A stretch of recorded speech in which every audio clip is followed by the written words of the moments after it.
Bonjour à tous. Déjà, est-ce que vous m'entendez bien?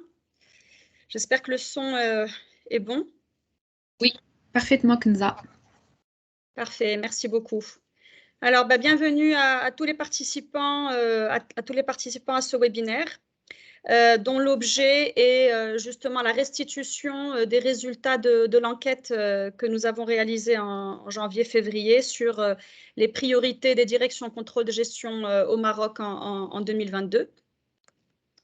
Alors rapidement, on va vous présenter un petit peu, voilà, le cabinet et puis les éléments de l'enquête. On attaquera justement les différents résultats sur les volets qu'on a abordés lors de cette enquête. Le premier volet, c'était les principaux freins que les directions contrôle de gestion rencontrent dans leur activité. Deuxièmement, c'est les orientations des directions de contrôle de gestion en 2022. Et puis un dernier point sur l'association des directeurs contrôle de gestion au Maroc, puisqu'il n'y en a pas. Et voilà, une petite synthèse par la suite. Alors, je vais me présenter rapidement pour ceux qui me connaissent pas. Donc, je suis Kenza Alaoui, je suis associée au sein du cabinet Cost House Middle East Africa, que j'ai intégré en 2018. J'ai une expérience de plus, donc avant le conseil, donc j'étais dans le contrôle de gestion justement, j'avais un vrai métier, comme qui dirait, en charge du pilotage de la performance et aussi des achats, donc en France et au Maroc, au sein du groupe Majorel, ex-Phone Group ici au Maroc, et puis au sein de Nissan en France, Nissan Europe en France. Pendant donc 7 ans et 7 ans. Et j'ai une formation d'école de commerce à Kedge à Bordeaux. Voilà un petit peu pour moi. Alors, Cost House, pour ceux qui ne nous connaissent pas, en fait, voilà, nous sommes un groupe expert au fait en performance économique. Alors, Cost House a été créé en 2004 en France. Et donc, on est aujourd'hui plus de 40 collaborateurs avec des profils finance, contrôle de gestion, IT, ingénieurs. Aujourd'hui, au fait, nous sommes implantés dans quatre zones, essentiellement en France, donc qui est le siège. Au Brésil, en Suisse et au Maroc. Voilà.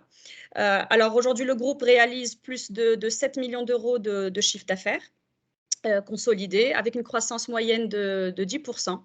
Donc voilà, c'est dire un petit peu toute l'évolution et tout le chemin parcouru au fait depuis sa création.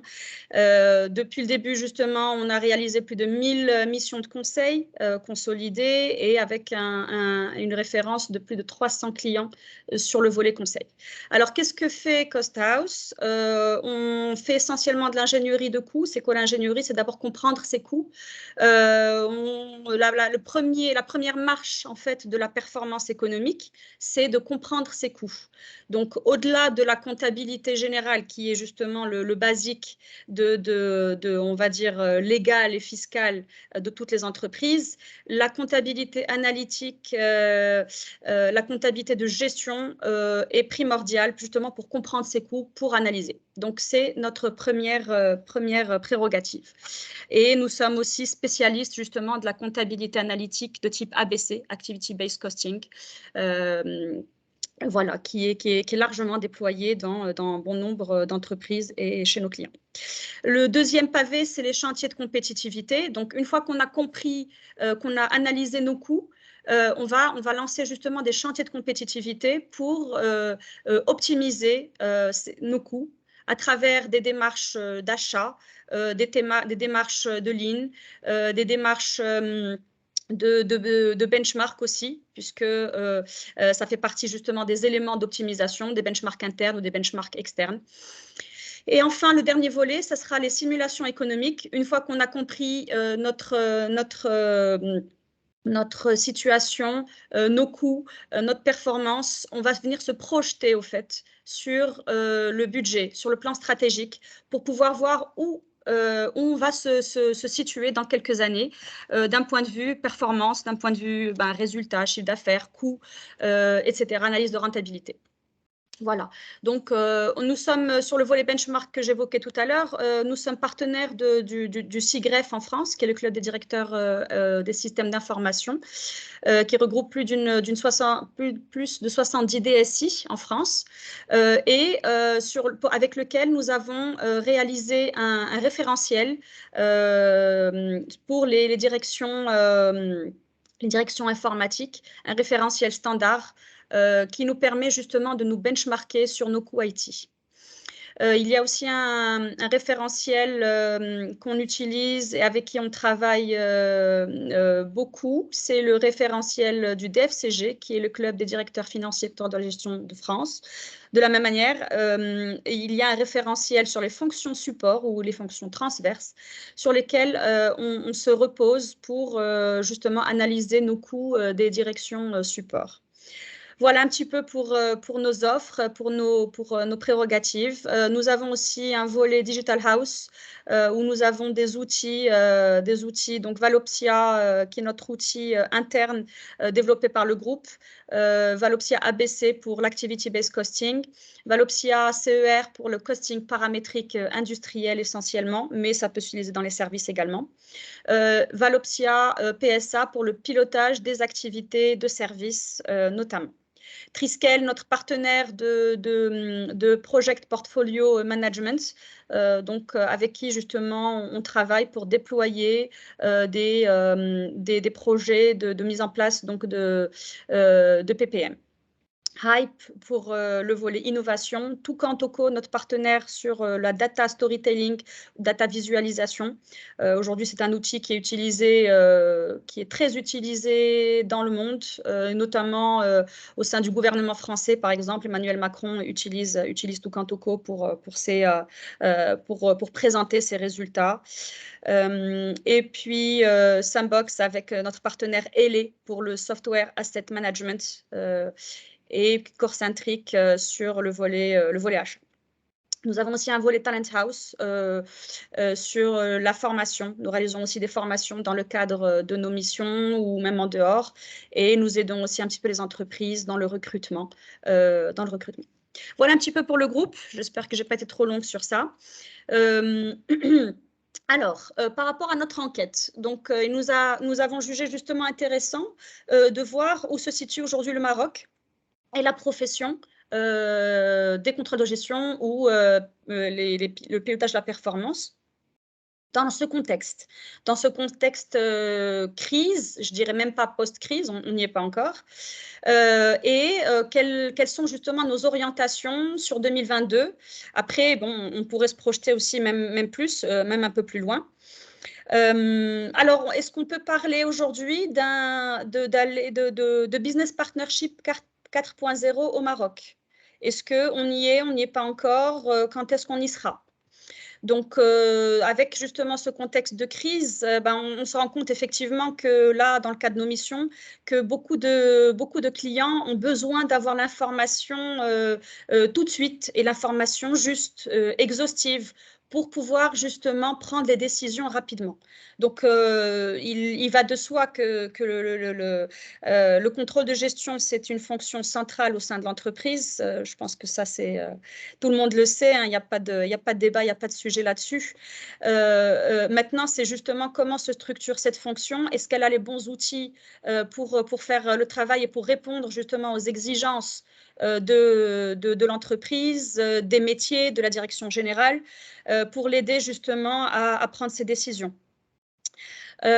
Donc aujourd'hui, effectivement, on se rend compte que le contrôle de gestion doit jouer ce vrai rôle de business partner avec toutes les parties prenantes de l'entreprise, avec tous les métiers. On voit même se développer des spécialisations au sein des équipes contrôle de gestion. On va avoir le contrôle de gestion IT, les contrôleurs de gestion RH, le contrôleur de gestion sur les différents volets par domaine pour se spécialiser dans le métier. Donc, on voit bien qu'on est en train de se diriger vers ce business partnership.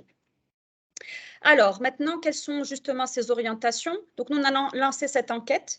On l'a lancée sur les réseaux sociaux, LinkedIn et par mail à nos partenaires, à nos clients ou à d'autres entreprises. On a fait ça sur le mois de janvier-février 2022 et on a eu un peu plus de 60 réponses, 60 personnes qui ont participé à cette enquête et qu'on remercie vivement. Alors, premièrement, qui a répondu justement à cette étude? On va retrouver en fait plus d'une soixantaine d'entreprises qui sont dans 8 secteurs d'activité différents, avec une prédominance quand même de l'industrie. Bon, après, ça, ce sont les résultats de l'enquête, hein, bien entendu. Le secteur financier aussi a été très présent avec 23%, le BTP pour 10%. Les autres secteurs des NTIC, tourisme, énergie, etc., ont été un petit peu moins présents, mais c'est peut-être dû au panel lui-même. Alors, ce qu'on voit aussi, c'est la plupart des répondants sont des entreprises marocaines, donc maroco-marocaines, donc ce qui laisse 30% de multinationales. Et au sein des entreprises marocaines, 70% font partie d'un groupe, ou constituent un groupe au fait avec des filiales. Les principaux freins. Alors, n'hésitez pas si vous voulez intervenir, si vous avez des questions, des remarques. Justement, l'objectif, c'est aussi de partager un petit peu vos ressentis par rapport à cette étude.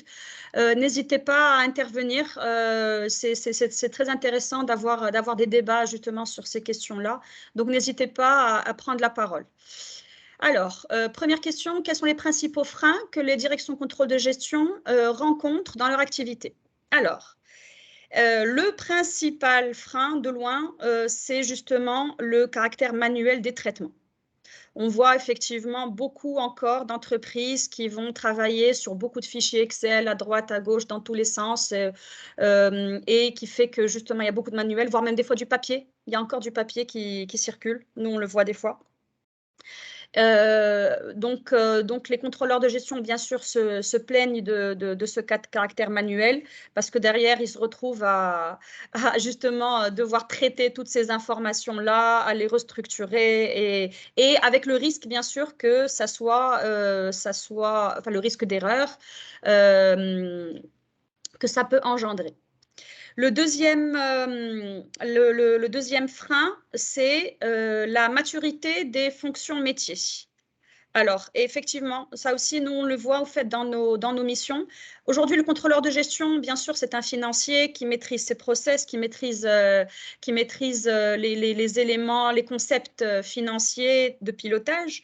Mais les métiers, ce n'est pas de leur formation, c'est pas leur prérogative. Donc, justement, c'est pour ça que le contrôle de gestion a un rôle derrière à jouer pour, entre guillemets, éduquer, bon, c'est un gros mot en fait, j'aime pas trop utiliser ce mot-là, mais éduquer un peu les métiers justement au concept financier de pilotage. Et c'est justement l'intérêt de toute l'entreprise pour embarquer tout le monde justement dans ce mécanisme. Et et c'est de là que va découler derrière tout un tas de formations qui peuvent être faites en interne par les équipes justement contrôle de gestion au métier. Je pense que c'est très intéressant de le faire et même très important. Et ça permet de les embarquer aussi avec nous parce que, au fait, le contrôle de gestion ne peut pas faire son travail sans les métiers. Ça va de soi. C'est pas possible que le contrôle de gestion reste dans sa tour d'ivoire sans contact permanent avec les métiers. Donc, c'est une priorité. Alors, et le troisième point qui est ressorti justement, la difficulté de collecte des données. Ah ben moi, je lirais ça justement aussi au deuxième point qui est la maturité des fonctions métiers parce que la collecte de la data, elle vient des métiers essentiellement. Et s'ils ne sont pas sensibilisés justement à l'importance de la donnée, à la remontée des données fiables en temps et en heure, etc., bien sûr qu'il y aura une difficulté de collecte des données. Et derrière, ça pousse justement les équipes pilotage de la performance à animer finalement tout ce dispositif avec les métiers. Voilà les principaux freins. Alors, on va retrouver derrière un petit peu donc le positionnement de la fonction au sein de l'entreprise. Donc voilà, le contrôle gestion doit pouvoir jouer justement ce rôle pleinement au sein de l'entreprise. Les process sont peu optimisés, donc oui, effectivement, voilà, on va retrouver aussi des process pour certaines entreprises qui sont pas encore optimisés. Des fois, ça peut être que des bouts. Que des bouts de process, parce que d'autres process sont peut-être déjà bien standardisés, bien optimisés. Voilà, voilà pour les principaux freins. Ensuite, alors oui, curieusement, ce que je voulais aussi remonter là, c'est que le budget ne ressort pas parmi les freins à la transformation du contrôle de gestion. C'est-à-dire que, en fait, il y a seulement 4% des répondants qui considèrent le budget comme un frein. Ça veut dire que, en fait, en général, les entreprises finalement ont le budget pour mettre en place leur transformation, pour s'outiller, etc. Et qu'en fait, c'est pas tant le budget le problème, c'est plus derrière le choix, l'implémentation et l'adhésion finalement de toute la communauté, de toute l'entreprise à ces outils et process. Alors, en termes d'orientation, par rapport à ce contexte-là, c'est l'optimisation des coûts qui ressort comme priorité des directions de contrôle de gestion. Bon, je pense que c'est peut-être assez prévisible vu la crise qu'on vient de traverser, qui n'est peut-être pas encore, dont on n'est pas encore sorti. Là, la Banque Maghreb vient de sortir justement sa reprojection au fait de la croissance pour 2022 au Maroc. On va être sur une croissance quasi nulle au fait.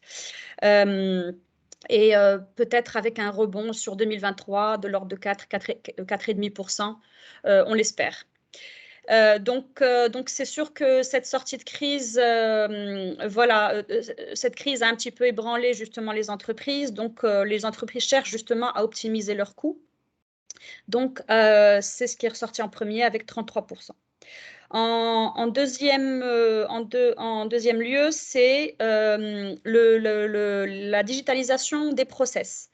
Donc, comme on a vu juste avant, justement, vu le caractère manuel des traitements qu'il y a aujourd'hui au sein des directions contrôle de gestion, 31% estiment devoir revoir justement tout leur process, leur outillage à travers justement la digitalisation de ces process-là pour gagner du temps, pour créer de la valeur in fine, parce que voilà, on perd trop de temps justement à traiter la donnée manuellement, etc. et à la collecter. Et du coup, ça, bien sûr, pour ça, il faut impliquer et responsabiliser plus justement les métiers à cette démarche-là. Le troisième élément, alors ça va être, pardon, du coup c'est le quatrième. Les directions de contrôle de gestion donc, estiment que les équipes disposent de la formation suffisante pour mener à bien leur mission. Donc aujourd'hui, ça veut dire que finalement, on a les bonnes personnes qui sont bien formées dans les équipes contrôle de gestion. Donc, la formation n'est pas quelque chose de prioritaire sur ça. Ce qui est prioritaire, voilà, c'est de digitaliser les process pour optimiser les coûts et de réingénierer aussi de faire le reengineering des process. N'hésitez pas à intervenir. Hein, Alors, pour faire ça, pour atteindre justement ces objectifs, quelles sont les démarches à mettre en place ou à améliorer? Parce que bien sûr qu'il y a des démarches qui existent déjà et l'objectif aussi, c'est de les améliorer, de les pousser un petit peu plus. Alors, le costing et la comptabilité analytique revient majoritairement pour 23%.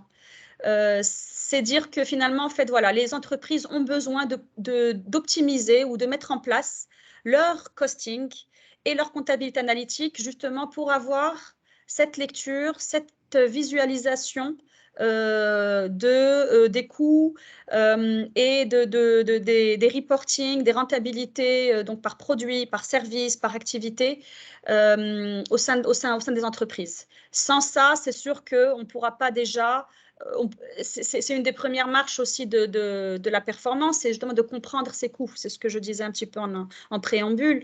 Je pense que voilà, c'est la première marche pour derrière aller vers des démarches d'optimisation de coûts et de projection. En deuxième lieu, ça va être les tableaux de bord. Donc, une fois qu'on a nos costings et notre comptabilité analytique, ben, derrière, il faut les visualiser à travers justement des outils de data visualisation, de data storytelling ou des choses comme ça. Donc, les tableaux de bord nous permettent d'avoir justement nos KPIs par rapport à un objectif, par rapport à une stratégie, justement.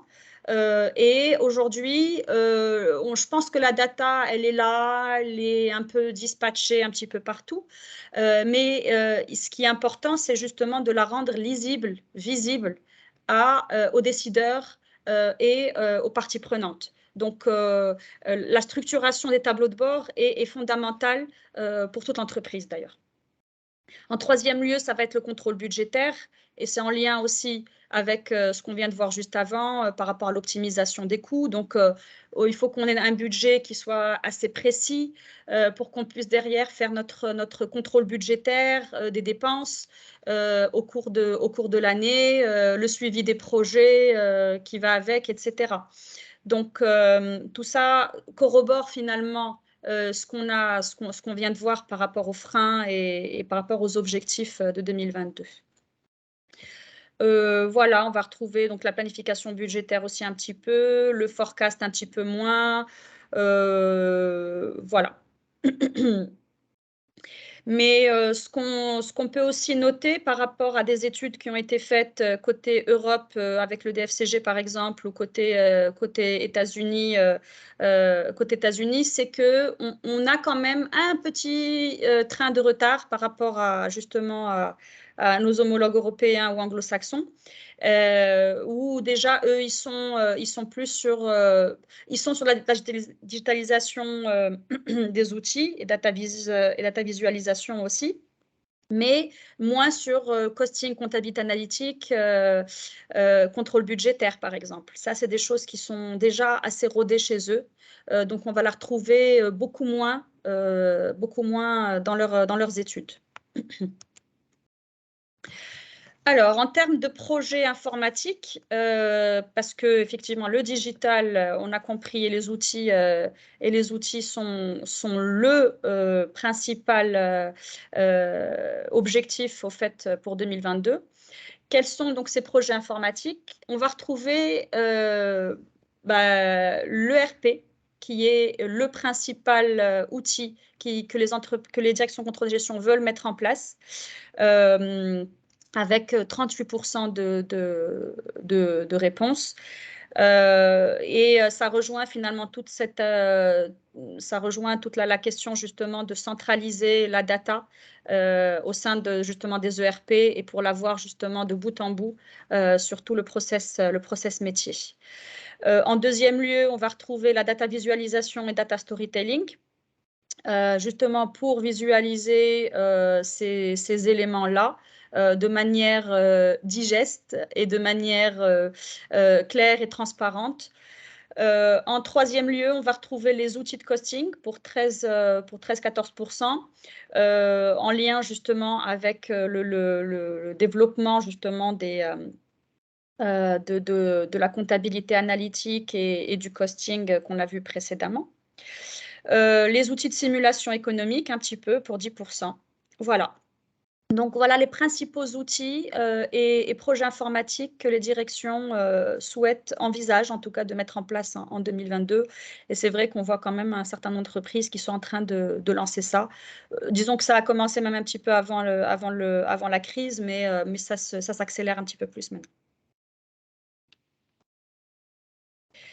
Alors, en termes de formation, donc nous, effectivement, on fait au sein de Costa House, on fait pas mal de formations aussi sur nos domaines d'expertise. Mais alors, on a justement posé la question par rapport aux formations et par rapport aux besoins en formation. Si besoin de formation il y a, parce qu'on a vu que tout à l'heure, finalement, il n'y a que 11% qui ressentaient le besoin de prendre des formations pour leurs équipes. Donc, la principale, en tout cas, c'est les KPIs et tableaux de bord, ou comment structurer justement ces éléments-là. Ce n'est pas toujours évident. C'est vrai, quand on a beaucoup d'informations, beaucoup de données, on a l'année N-1, on a l'année N-2, on a l'année N, le mois, le trimestre, le cumulé, le budget, le forecast, le reforecast. On a bien sûr tous les éléments du PNL, du chiffre d'affaires, le détail du chiffre d'affaires par produit-service, le détail des coûts par nature, par rubrique, par site, par région, dans des groupes, on peut avoir effectivement beaucoup d'informations, beaucoup d'éléments d'axes analytiques qui vont faire que effectivement la data est monstrueuse, elle est volumineuse et justement on a besoin de qu'est-ce qu'on doit montrer, quels sont les KPIs à mettre en place prioritaires parce qu'il faut en choisir dans ces éléments. Dans toute cette data, dans cette jungle de data. Donc, comment structurer les KPI tableau de bord. On va retrouver aussi le pilotage budgétaire. Et en troisième lieu, on va avoir aussi piloter un plan d'optimisation de coûts et costing comptabilité analytique qu'on va retrouver dans une moindre mesure, mais qui sont en lien aussi avec ce qu'il y avait un peu plus haut. Voilà, d'autres éléments un peu plus détaillés, contrôle de gestion, les basiques, donc pas nécessaires. Il y en a qui ne budgètent aucune formation. La modélisation financière non plus, pas plébiscité. Contrôle de gestion sociale, pas plébiscité du tout. Voilà un petit peu pour le volet formation. Est-ce que vous avez des questions ou des remarques par rapport à ça? Quelqu'un voudrait commenter ces résultats? Oui, Kamisa. Oui. Bonjour. Bonjour, c'est Doha, c'est ça? C'est Doha, exactement. Oui, ça va, donc, tu vas bien? ça va très bien, merci. Je me présente, donc bonjour tout le monde. C'est Doha Bouana, je suis responsable contrôle de gestion chez Portnet. Donc, en fait, d'abord, je voudrais te remercier toi, Kenza, et le cabinet, bien sûr, d'avoir mené cette étude. On n'en voit pas beaucoup, en fait, sur le marché, des études qui parlent du contrôle de gestion. Donc, et merci aussi de nous proposer toujours les derniers outils en vogue, en fait, concernant le pilotage de la performance. Donc, par rapport à cette étude, effectivement, le contrôle de gestion, il a une lourde responsabilité d'orienter la prise de décision.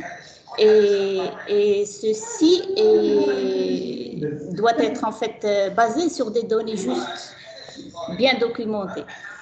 Et effectivement, si on n'est pas outillé, si on utilise, on n'est pas outillé en fait, il n'y a pas d'outil, donc on utilise Excel, il y a probablement le risque d'erreur.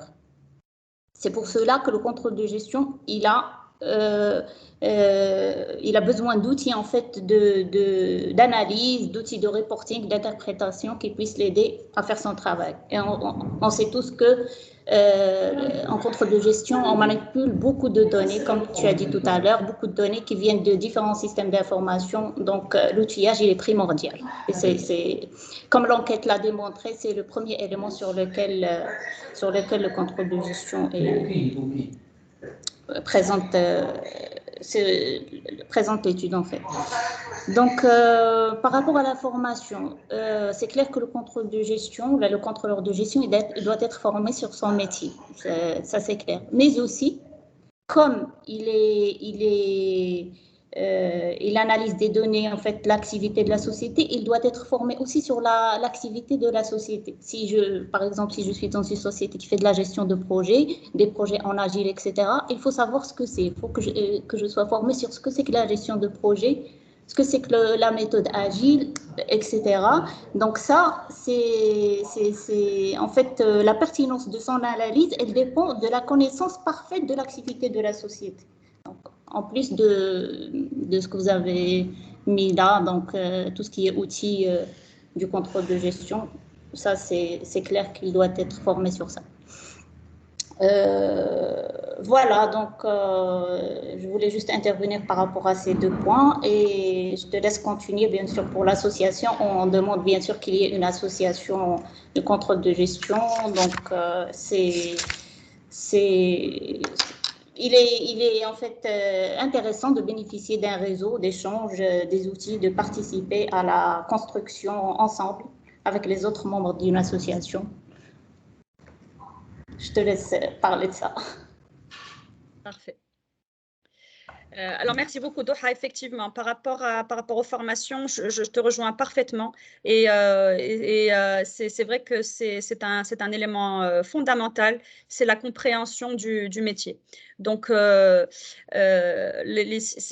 je disais au début, effectivement, les contrôleurs de gestion se spécialisent de plus en plus. Et pour pouvoir faire justement leur travail correctement, ils ont besoin d'approfondir la connaissance du métier, quitte à aller en immersion carrément, si c'est en usine, avec la prod, avec la vente, etc., etc. Donc, il faut vraiment aller à la rencontre directe des métiers. Et ça, effectivement, on le prône beaucoup. Hein. Il faut que ce soit instauré au sein des entreprises. Il faut qu'il y ait des formations internes au métier pour une meilleure connaissance, effectivement. Donc après, je ne vais pas revenir sur la digitalisation, mais je pense qu'on est tous raccords. D'ailleurs, pour information aussi, une étude similaire a été faite en France, donc avec le DFCG, par rapport aux priorités justement des directions financières et contrôle de gestion en France. Ce qui revient le plus justement, c'est la mise en place de solutions digitales. Pour 92%.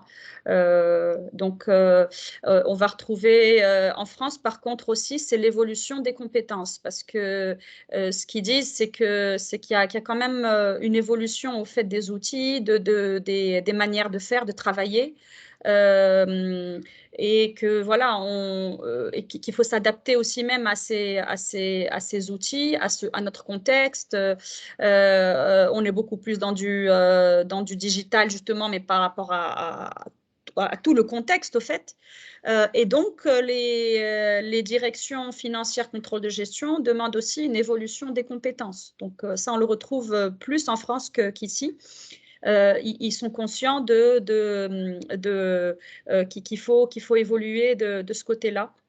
Évolution des compétences et évolution aussi des processus avec les métiers. Et ça, de toute façon, c'est quelque chose qui est dynamique, hein, forcément.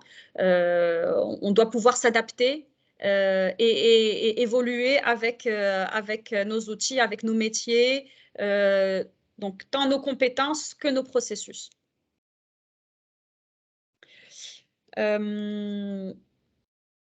Alors, je vais faire du coup, donc pour l'association, la dernière question qui était posée dans l'enquête, c'était justement, est-ce que vous êtes partant pour une association des directeurs contrôle gestion au Maroc? 90% ont répondu oui.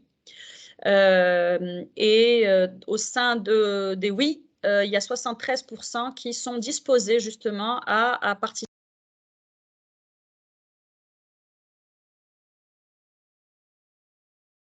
On t'a perdu, Madame Alaoui.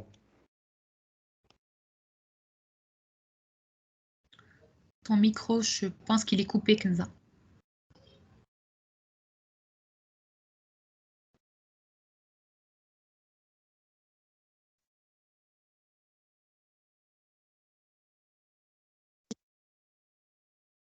Allô, vous m'entendez? Là c'est bon. Oui. D'accord. Parfait. Excusez-moi. Donc, je parlais au fait de l'association.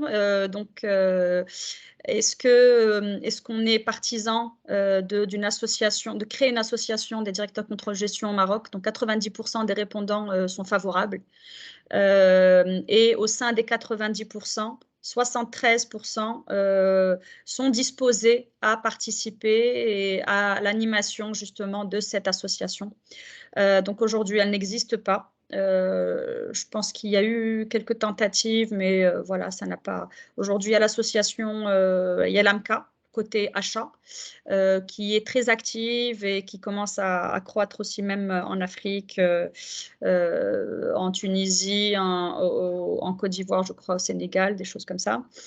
Il y a d'autres associations au fait, des consolideurs ou des directeurs financiers, mais pas des contrôleurs de gestion. Donc, je pense que là, effectivement, l'enquête montre bien qu'il y a ce besoin pour structurer un petit peu, peut-être pour aider à structurer la fonction et qui va permettre justement peut-être d'aller plus vite, plus loin, justement d'avoir tout ce partage justement de connaissances, de compétences. Je pense que ça peut être très intéressant effectivement de faire ça. Donc voilà, on va voir pour cette création. En tout cas, c'est intéressant.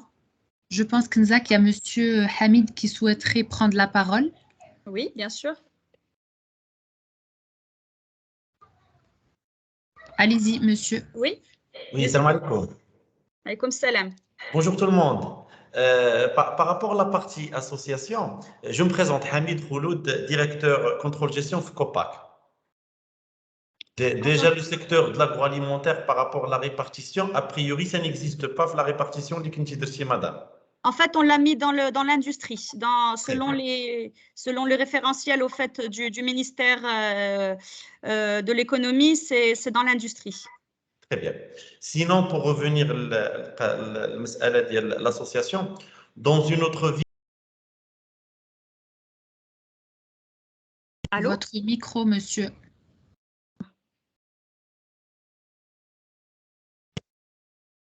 C'est bon maintenant? Oui, c'est bon là. Donc je disais, c'est noté par rapport au volet industriel, sur la partie association. Je disais, dans une autre vie, j'avais été membre d'une association, l'ISMITA, l'association de contrôleurs de gestion et directeurs financiers. Fonds d'assistance m'avait payé l'adhésion, parce que j'étais au début contrôleur de gestion, fonds d'assistance. Donc ça existait, il y avait une association. Donc ça fait au minimum 18 ans qu'elle existait, mais a priori, mais sinon, pour reprendre des modèles existants, moi personnellement, j'étais président de commission au niveau de la CGM, au niveau de la région Marrakech-Safi. Donc, le mode opératoire pour une association, on n'a pas le recréer. Il y a un seul élément à mon avis. Est-ce que, à titre d'exemple, votre cabinet pourrait prendre en charge ce qu'on appelle le secrétariat, puisque l'associative, c'est du bénévolat. Trouver les bonnes personnes intéressantes et intéressées, a priori, ça ne devrait pas poser de soucis dans les personnes que vous avez questionnées au moins. Mais généralement, la problématique, c'est par rapport au volet secrétariat, c'est-à-dire le suivi opérationnel. À mon avis, votre cabinet ou une autre structure qui pourrait être dans cette logique, donc 90% de la problématique de l'association devrait être résolue. Et merci. Quand vous parlez de prise en charge du secrétariat, c'est d'un point de vue opérationnel ou d'un point de vue financier? Le financier, très sincèrement, au départ, c'est dans ce genre d'association, quelle que soit la thématique d'IA, nous avons les moyens des adhésions, on peut se permettre des événements, etc. Il n'y a pas de moyens, il n'y a pas d'événements, je dirais, qui limitent le financement. C'est par rapport, par exemple, concrètement. Maintenant, si vous voudriez créer une association de droit marocain, il vous faut 3 personnes. Ces 3 personnes doivent signer 3 petits documents. Ces documents, c'est quoi? Le coursier, qui est déplacé vers les autorités pour déposer ces documents. Par la suite, etc., etc. Ce petit opérationnel-là, c'est ce qu'on appelle le secrétariat. Après, une fois l'association est créée, 3 personnes au départ, c'est largement suffisant. Une fois cette association X est créée, il y a un secrétariat, quelqu'un qui va gérer l'appel aux personnes, par exemple, pour l'adhésion, l'appel aux personnes pour la réunion mensuelle par rapport à la table ronde sur XY. ce secrétariat au départ, s'il y a une personne ou une structure qui prend en charge au départ, c'est extrêmement facile. S'il n'y a pas ça, malheureusement, la théorie, il est souhait. D'accord. Et ça, c'est justement votre expérience passée, au fait, par rapport à l'ancienne association qui avait été créée, c'est ça? Non, au-delà de cette association, par rapport à une logique associative, que ce soit des associations professionnelles, j'en ai vu des associations, CGM, c'est une association. Là, CGM, c'est une simple association. La CGM, des associations à taille plus humaine, s'il n'y a pas ce secrétariat, au départ, c'est difficile de pouvoir recruter une personne à plein temps pour gérer ce volet administratif et de base. Si un cabinet souhaite, pour des raisons, il faut pas on va appeler un chat. À mon avis, si demain, j'ai passé également par le secteur de l'automobile, par Renault, donc a priori un jour, je passerai, Inch'Allah, par des cabinets. Si demain je crée un cabinet dans le même domaine de compétences, je prendrai avec plaisir la structuration de l'association, ça me fera une pépinière, je dirais, de prospère. Ça n'a aucun souci. Le fait qu'un cabinet comme vous prenne, avec sa crédibilité, au démarrage de la première année, permettra certainement de pouvoir avancer dans la réflexion de la création effective d'une association dédiée à cette thématique. Et également une autre réflexion en faisant du benchmark, par exemple, par rapport à l'association des directeurs financiers et contrôleurs de gestion française. L'idée, à mon avis, au lieu que ce soit l'association des directeurs, la dame qui est intervenue tout à l'heure, elle s'est présentée en tant que responsable. Donc, théoriquement, elle n'est pas concernée. On ne peut pas s'en sortir. Donc, l'idée d'être dans un titre plus général. C'est la communauté. C'est la communauté. C'est la communauté. Par exemple, des professionnels du contrôle gestion, etc. Professionnels, l'association du contrôle gestion, etc. Sachant que, à ma connaissance, une association, entre parenthèses, similaire de contrôle gestion, elle existe dans le terrain. Mais c'est une association, à ma connaissance, gérée et dont les membres, c'est, entre parenthèses, des universitaires. Généralement des profs universitaires, dont les ENCG, etc. Et qui ont, à tort ou la raison, la double casquette. La casquette de formateur et la casquette entre parenthèses, de consultant. Mais de contrôle de professionnel, à mon avis, ça pourrait être, dans une autre vie, j'étais dans une association qui s'appelle l'association des professionnels de la finance participative. Donc, à mon avis, cette notion de professionnel et contrôle de gestion permettra d'avoir un spectre extrêmement large des potentialités au Maroc. Absolument. Une des questions aussi qu'on pourrait se poser, c'est le côté pécunier, au fait. Parce que est-ce que c'est une association où les personnes vont pouvoir adhérer à titre individuel, ou est-ce que c'est à titre professionnel, donc avec une cotisation des entreprises, comme ce qui est fait aujourd'hui avec l'OSIM. L'OSIM, aujourd'hui, ce sont les entreprises qui cotisent. Donc, pareil, hein, parce que derrière, il y a forcément des engagements, il y a des budgets qui doivent être, etc. Donc, il y a aussi cet aspect-là. Donc, est-ce que, je ne sais pas, quelle est la meilleure option? Est-ce que passer par les entreprises, c'est possible? Ou est-ce que ce serait des cotisations individuelles? Ça aussi, ça peut être à mon avis, par rapport à cette question, deux cas de figure qui est extrêmement simple. Dans un premier temps, créer cette structure. Avoir le mérite, par exemple, pour votre cabinet, de créer cette structure, à titre d'exemple. Là, le volet financier, ça c'est le dernier souci. Pour l'avoir et avoir 3-4 personnalités, je dirais, reconnues et connues par rapport au domaine du contrôle de gestion et avoir la structure. Par la suite, il y a, comme font la plupart des associations dans ce domaine, il y a deux logiques. Il y a la logique d'adhésion, les jeunes, entre parenthèses, les jeunes qui sont dans une logique de vouloir s'intégrer dans le monde professionnel. Il y a une cotisation individuelle, il y a, entre parenthèses, une cotisation institutionnelle.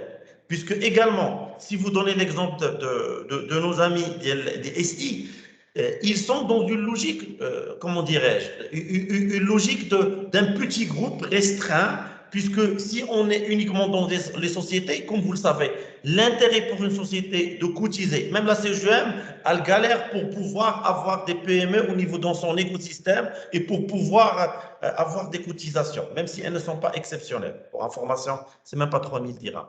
Mais le principe étant, si j'étais à votre place, je serais dans une logique d'une cotisation symbolique pour les personnes, pour démarrer la machine. Et on a la structure. Par la suite, une cotisation institutionnelle. Cette cotisation institutionnelle, elle permet d'avoir plus de montants. Et une deuxième phase, on ne va pas recréer l'existant, ce genre d'association, ils permettent d'avoir des revenus supplémentaires par rapport aux formations qu'ils réalisent pour leurs adhérents, par rapport ce genre de... Il y a énormément de choses qui peuvent se faire pour avoir des revenus pour une association. Mais dans le principe, à mon avis, pour ne pas me répéter sur ce point, à mon avis, dans un premier temps, le défi devrait être uniquement de structurer une association avec des personnes intéressées et intéressantes, avec un budget symbolique, j'exagère, l'adhésion à 100 dirhams. Une fois la structure est là, ces gens, ils peuvent se dire, oui, maintenant, à titre d'exemple, monsieur, vous êtes directeur dans une grande structure, vous pouvez avoir une cotisation d'un montant X, 5 000 ou 6 000 dirhams l'année, qui est dans un premier temps largement suffisant. Et merci. C'est Hamid, merci beaucoup. Hein. Je sais qui sera le prochain président de l'association.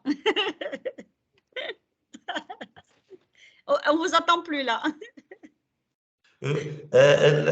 Très sincèrement, même si c'est hors sujet, Copac et les Atcharoudans, un des choix de venir ici, c'est par rapport à une logique actuelle de ma vie, de vivant caché, vivant heureux. Donc c'est sûr que la dernière chose que je vais chercher, c'est la direction d'une association. Ça, c'est sûr. Mais participer activement au travail associatif, c'est quelque chose qui me tient énormément à cœur et je serais honoré de participer. Mais c'est sûr, la présidence, ça c'est quelque chose que je ne pourrais pas, pour des contraintes organisationnelles et de choix de vie dans cette phase de ma vie, de l'assumer. Très bien. Merci beaucoup pour votre intervention. En tout cas, c'était très enrichissant. Et j'ai pris note de toutes vos remarques. Parfait. Alors, tac. Est-ce que vous avez d'autres remarques, d'autres questions par rapport à ce qui a été dit, aux freins, aux démarches, aux orientations? Je vois qu'il y a des personnes aussi, je pense, qui ne sont pas du Maroc.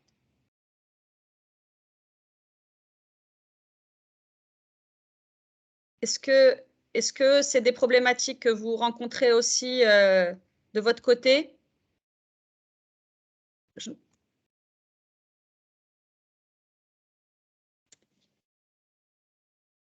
Non? Vous m'entendez toujours? Oui, allô? Oui, allô? Oui, allô, bonjour. Bonjour. Oui, moi je m'appelle Siley Sall, Baba Siley Sall. Donc, comme vous l'avez si bien dit, je ne suis pas du Maroc. Donc, je suis en Afrique de l'Ouest, particulièrement au Mali. Je suis sénégalais. Enchanté. Donc, là où j'exerce. Donc, j'ai reçu le lien via un ami qui est contrôleur de gestion et qui m'a beaucoup aidé, qui m'a beaucoup soutenu. Et dans quelque sorte même qui veut me reconvertir en contrôleur de gestion, bien que je suis financier, je suis comptable de formation. Donc là, je trouve que c'est vraiment intéressant de partager des webinaires avec des personnes expérimentées. Et dans l'avenir aussi, je souhaiterais prendre part activement à ce secteur de métier qui est un des domaines novateurs auxquels je porte un grand intérêt. Donc vraiment, merci pour cette participation et je profite de l'expérience. Merci beaucoup. Parfait, merci beaucoup. Merci. Madame Alaoui, excusez-moi, je prends la Oui. parole. Alors, moi, je suis Rachid Idrissi, contrôleur de gestion à Majorel. Donc, voilà, donc j'avais juste deux questions par rapport à la presse. Donc, il n'a pas été noté la taille des entreprises et le nombre d'entreprises et ce qu'elle était vraiment représentative par rapport à ce qu'on a au Maroc. Donc, je parle aussi notamment des 30% des multinationales. C'est pas majorel, mais en partie, est-ce que ça fait partie de ces 30%, sachant que tout ce qui est métier et entreprise dans les services, ça commence à prendre sa grandeur au Maroc. Donc, il faut que ça soit représenté. D'une autre part, donc, je me retrouve sur les freins que vous avez représentés. Donc, travail manuel, donc des outils qui ne sont pas assez performants. Je pense, moi, à ma connaissance et à travers mon expérience, je trouve aussi qu'il y a un manque de communication. Donc, notre système d'information, parfois, il n'est pas performant. Donc, on se retrouve que de cette information qui se perd dans notre organisme ou là, dans notre département plutôt. Donc, ce qui fait perdre cet aspect de pouvoir traiter avec cette information donc, qui est dispersée. Voilà, c'était mes deux questions. Merci. Très bien, merci beaucoup, Sir Rachid. Alors, je connais bien Majorel hein, parce que j'ai quand même passé 7 ans. Donc, par rapport au secteur, alors je pense qu'il n'y a pas eu de répondant de Majorel, si je ne me trompe pas. Je ne sais plus, désolée, je ne me souviens plus. Après, en termes de représentation sectorielle, oui, c'est sûr que bon, là, on a pris effectivement les répondants. Est-ce que c'est représentatif finalement on va dire, de l'écosystème ou du système entrepreneurial ou des entreprises au Maroc? Pas forcément. Pas forcément, mais bon, on a vu quand même un intérêt important finalement des industriels par rapport à ce questionnement. Bon, il n'y a pas forcément de représentativité. Maintenant, les tendances, en fait, je pense qu'on va les retrouver. Donc, même si on élargit finalement le panel, je pense qu'on va retrouver plus ou moins ces tendances-là. Et c'est aussi pour ça qu'on a fait ce webinaire, c'est justement pour remonter un petit peu s'il y a quelques contradictions peut-être par rapport à d'autres personnes, par rapport à d'autres secteurs, quelque chose qu'on n'aurait pas relevé. Après, honnêtement, après de ce qu'on voit, etc., les tendances sont plutôt là. En termes de priorité. Alors, et Majorel, bon, fait partie d'un groupe. Je pense qu'il aurait été catégorisé dans les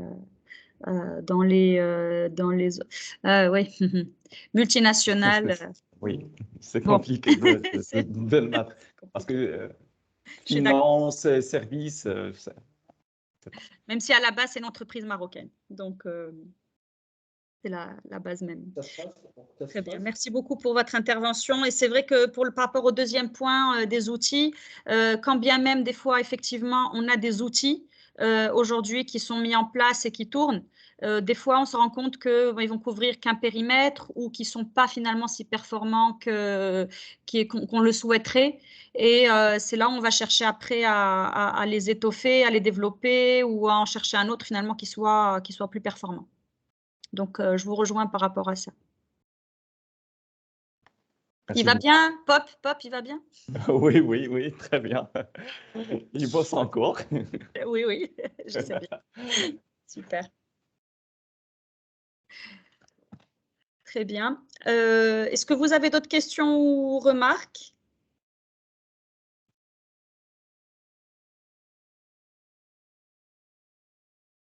Alors, il y a un point qui n'a pas été effectivement soulevé aussi dans cette enquête, c'était par rapport finalement à la taille ou aux équipes contrôle de gestion. Est-ce qu'elles sont suffisamment dimensionnées? Est-ce qu'on a les bons profils? Est-ce qu'il faut recruter ou pas? C'est quelque chose qu'on n'a pas abordé dans cette enquête.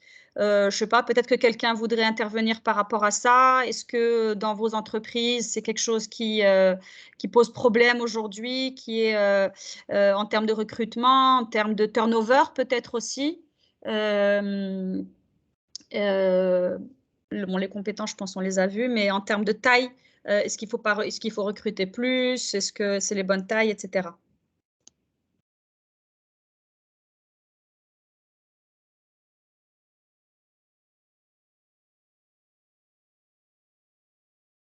Non, c'est pas quelque chose qui est important de votre côté. Je ne sais pas si je peux prendre la parole. Donc, chez nous, donc, on a un réel problème de turnover. Donc, il y a des gens qui quittent. Donc, c'est pas, parfois, c'est la complexité du boulot. Parfois, c'est les gens qui peuvent pas suivre. Mais on a un réel problème de Théo. Ouais.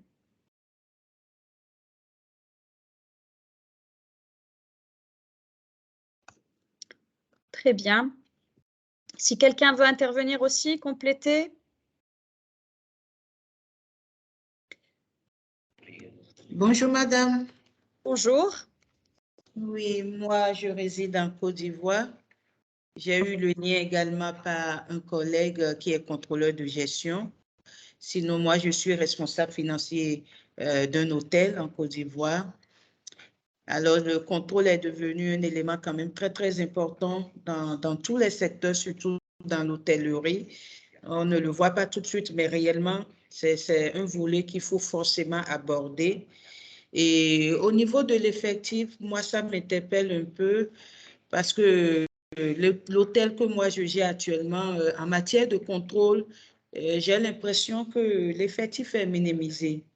Parce que pour un hôtel, peut-être, je vais dire, entre 4 et 5 étoiles, je suis à 2 contrôleurs.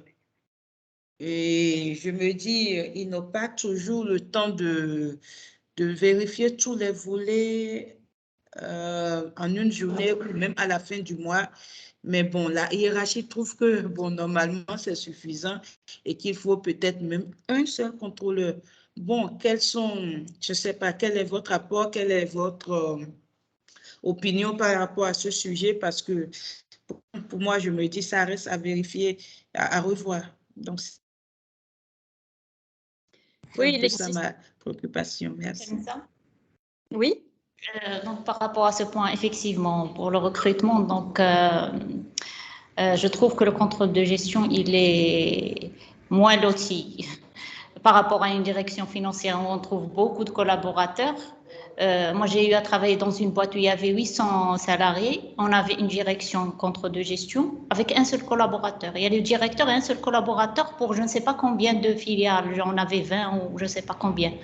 J'ai travaillé aussi dans de l'immobilier. On avait beaucoup de filiales. On était 2 personnes. Donc, ça aussi, c'est une problématique. Je ne sais pas pourquoi on peine à étoffer, en fait, c'est le problème du management, la direction générale. Comme a dit la dame qui a parlé juste avant moi.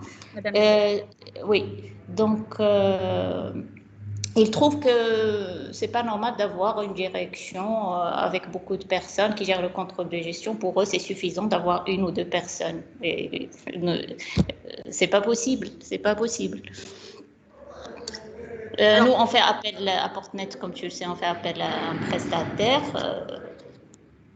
On recrute pas, mais on fait appel à des prestataires. Oui. Bah, justement, tout ça, effectivement, ça se retrouve un peu partout. C'est sûr que toutes les fonctions support, de toute façon, elles vont être sujettes un peu à ces discussions-là, au fait. Et pour justifier justement des recrutements, il faut se lever bientôt. Le recrutement, vous savez tous, hein, de toute façon, en termes de pilotage, c'est derrière toute une masse salariale, des coûts fixes sur la durée. Donc, c'est sûr que pour prendre des décisions derrière de recrutement sur des fonctions de support, ça a quand même des conséquences, c'est des coûts fixes encore une fois. Donc, voilà, faut bien réfléchir au fait par rapport à ça. Et c'est pour ça que c'est des fonctions qui vont être laissées en fait en dernier recours. On va privilégier forcément les recrutements sur les fonctions front, fonctions métiers ou des choses comme ça, ou des fonctions, on va dire, qui sont centrales pour l'entreprise. Donc, sachant que, pareil, hein, si justement dans le cas de Portnet ou autre, on va variabiliser, entre guillemets, finalement ce travail-là, et on va faire appel justement à de la main-d'œuvre ou à du temps homme à l'externe, parce que c'est variable. Voilà. Donc, ça, vous le savez très bien aussi dans vos métiers et vos fonctions, ça fait partie des leviers justement qui sont activables pour piloter la performance. Donc, c'est pas toujours évident. Mais je suis d'accord qu'après, derrière, ceux qui sont là en place, ils en pâtissent. Et après, c'est tout l'objet justement de vraiment bien roder la fonction, de standardiser, d'optimiser, d'automatiser le maximum et d'outiller, bien entendu, comme on a vu là. Donc, moi, je vous rejoins, je vous comprends parfaitement.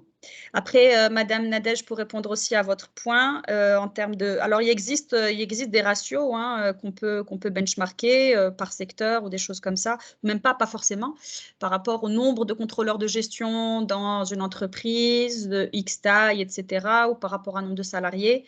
Il y a des benches qu'on peut prendre, justement, qui sont réalisés par le DFCG, notamment, en termes d'effectifs, en termes de coûts, etc. On peut avoir ces éléments-là.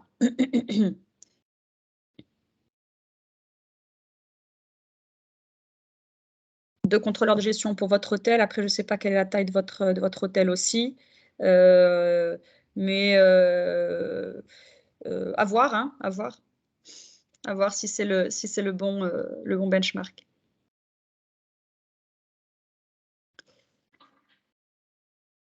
Il y a des commentaires, je pense. Alors, attendez, je vais les afficher.